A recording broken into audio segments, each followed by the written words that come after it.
Dear students, welcome to the lecture. In this lecture, we talk about classification and operations on data structures. After listening to this lecture, you will be able to understand types of data structures and know operations performed on data structures. Data structures basically classified into two types: primitive data structures, non-primitive data structures. Here, the primitive data structures are primitive data types. The primitive data types are the primary data types which you have already learned in the C language. They are integer, character, float, double, and so on are the primitive data structures that can hold only single value. This is about the primitive data structure. In further, non-primitive data structure is classified into two types: linear data structure and non-linear data structure. We will discuss the linear and non-linear data structures in brief in the coming sessions. Now we will see the common operations that we can perform on data structures. Operations on data structures.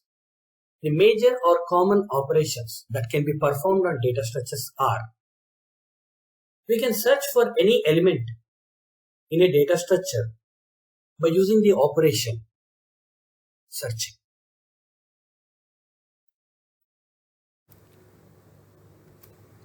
Organizing the data in a sequential manner is known as a linear data structure.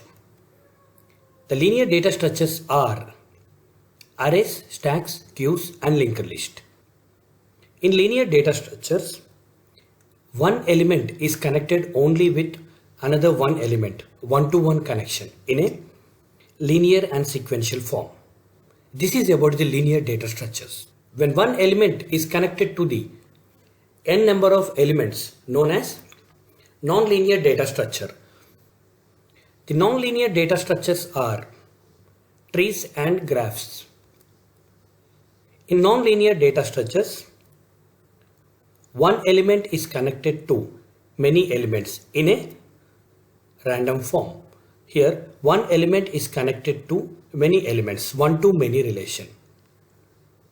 This is about the non-linear data structures. We can sort the elements of data structure either in ascending or descending order. This can be performed by using an operation, sorting. We can also insert a new element in the data structure. This can be done by using insertion operation. We can also update the element, that is, we can replace the element with another element. This can be done by updation operation. We can also perform the deletion operation to remove the element from the data structure. This can be done by deletion operation. We have discussed about classifications and operations on data structures. Now, you should be able to know types of data structures and various operations performed on data structures.